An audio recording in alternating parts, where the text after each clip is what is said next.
Assalamualaikum warahmatullahi wabarakatuh. Kembali lagi bersama saya Ibu Ida Rahmawati pada mata pelajaran Sejarah Peminatan. Nah, minggu lalu Ibu sudah menjelaskan materi pelajaran mengenai sejarah sebagai peristiwa dan sejarah sebagai kisah.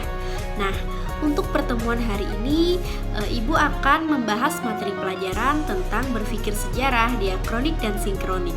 Tujuan dari materi pembelajaran kali ini tentunya kalian mampu memahami cara berpikir diakronik dan sinkronik dalam karya sejarah. Nah, yang kedua, kalian tentunya mampu membedakan cara berpikir diakronik dan sinkronik dalam karya sejarah. Dan yang ketiga, kalian mampu menganalisis cara berpikir diakronik dan sinkronik dalam karya sejarah. Dan yang terakhir, tentunya kalian mampu menyimpulkan cara berpikir diakronik dan sinkronik dalam karya sejarah. Baik, langsung saja simak video pembelajaran yang telah Ibu berikan, karena pada akhir pembelajaran Ibu akan memberikan soal evaluasi yang akan kalian kerjakan. Nah, jangan lupa kalian kumpulkan tugasnya melalui Google Classroom ya, dan pada hari ini juga. Selamat menyimak anak-anak. Baik, hari ini Ibu akan membahas materi pelajaran mengenai berpikir sejarah, diakronik, dan sinkronik dalam karya sejarah. Apa sih itu berpikir sejarah diakronik? Diakronik sendiri berasal dari bahasa Latin dari kata dia dan kronik. Dia artinya melalui dan kronikus artinya waktu. Menurut Galton, diakronik berasal dari bahasa Yunani. Dia artinya melintas atau melewati, dan kronos artinya perjalanan waktu. Dan dengan demikian, diakronik dapat diartikan suatu peristiwa yang berhubungan dengan peristiwa-peristiwa sebelumnya dan tidak berdiri secara tiba-tiba. Dalam hal ini, konsep diakronik dalam sejarah berarti meneliti gejala-gejala yang memanjang dalam waktu tetapi dalam ruang terbatas. Adapun model diakronik lebih mengutamakan dimensi waktu dengan sedikit memperhatikan keluasan ruang. Model diakronik digunakan dalam ilmu sejarah sehingga pembahasan tentang suatu gerak dalam waktu dari peristiwa-peristiwa yang konkret menjadi tujuan utama sejarah. Dengan demikian, model diakronik merupakan model yang dinamis, artinya memandang peristiwa dalam sebuah transformasi atau gerak sepanjang waktu. Konsep diakronik sendiri memiliki keterkaitan dengan konsep kronologi, di mana kronologi merupakan urutan peristiwa yang telah terjadi. Nah, kronologi dalam sejarah dapat membantu proses rekonstruksi suatu peristiwa berdasarkan urutan waktu secara tepat. Selain itu, kronologi dapat digunakan untuk membandingkan peristiwa sejarah dalam waktu yang sama, tetapi di tempat berbeda yang terkait peristiwanya. Untuk memahami diakronik secara mendalam, berhubung dengan konsep memanjang dalam waktu dalam ruang yang terbatas, maka di dalam diakronik mengandung konsep periodisasi atau berdasarkan urutan peristiwa, dan kronologis atau berdasarkan urutan waktu. Jika dikaitkan dengan sejarah, sesuatu yang dapat melintas, melalui, atau melampaui waktu tersebut adalah peristiwa atau kejadian. Sebagaimana yang telah kita ketahui bahwa sejarah merupakan kumpulan peristiwa, setiap peristiwa yang terjadi tersebut dibatasi. Oleh karena itu, para sejarawan biasanya dalam menyusun setiap periode sejarah dilakukan secara berurutan, berdasarkan peristiwa dan waktu di dalamnya.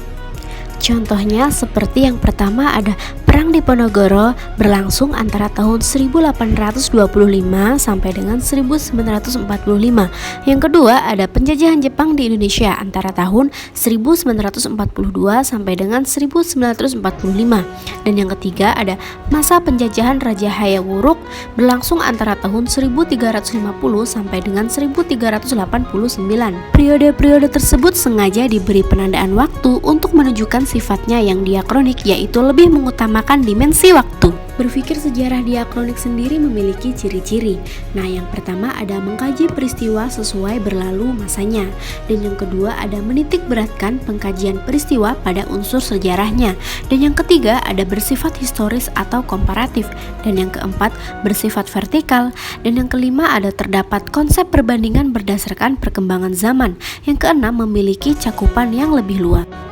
Nah, kita tadi sudah belajar mengenai berpikir sejarah diakronik. Selanjutnya kita akan melanjutkan tentang berpikir sejarah sinkronik. Nah, apa sih itu berpikir sejarah sinkronik? Sinkronik sendiri berasal dari bahasa Yunani, shin yang berarti dengan dan kronos yang berarti waktu atau masa. Pengertian berpikir sinkronis dalam sejarah adalah mempelajari atau mengkaji struktur karakter suatu peristiwa sejarah dalam kurun waktu tertentu atau dibatasi oleh waktu. Konsep sinkronik mengutamakan penggambaran ruang lingkup yang luas dan memiliki kurun waktu yang pendek. Hal ini menyebabkan proses analisis peristiwanya bersifat menyeluruh, tetapi dalam jangka waktu yang pendek. Oleh karena itu, dalam berpikir sinkronik, kita akan memerlukan bantuan ilmu sosial lainnya. Konsep berpikir sinkronik akan membantu kita memahami lebih dalam dan menyeluruh terhadap suatu peristiwa sejarah. Oleh karena itu, dapat dikatakan bahwa sinkronik dalam sejarah adalah kajian yang lebih menitik beratkan pada penelitian gejala-gejala yang meluas dari sebuah peristiwa, tetapi dalam waktu yang terbatas. Untuk memahami lebih mendalam nih, Ibu akan memberi contoh. Misalnya, seorang sejarawan ingin menyusun sejarah perekonomian bangsa Indonesia pada zaman Jepang.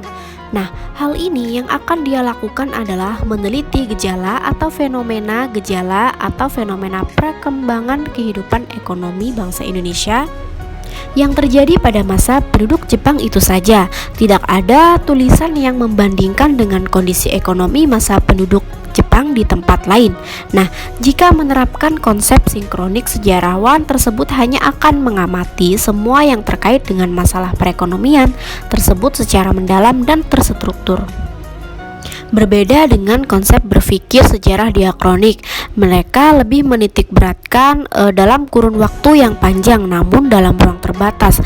Berbeda dengan konsep berpikir sinkronik ini, dia mengutamakan penggambaran ruang lingkup yang luas dan memiliki kurun waktu yang pendek.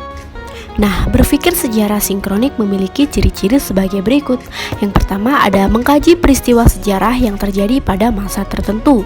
Yang kedua, menitik beratkan kajian peristiwa pada pola-pola gejala dan karakter. Dan yang ketiga, tidak ada konsep perbandingan. Yang keempat, cakupan kajian lebih sempit daripada diakronik. Nah, yang kelima, ada kajian yang lebih sistematis dan bersifat horizontal. Yang keenam, sifat kajian yang mendalam. Terima kasih sudah menyimak video pembelajaran dari Ibu. Apabila kalian belum memahami, bisa ditanyakan melalui Google Classroom atau chat di grup mata pelajaran ya. Selamat belajar, semoga kalian tetap sehat, tetap semangat untuk belajar.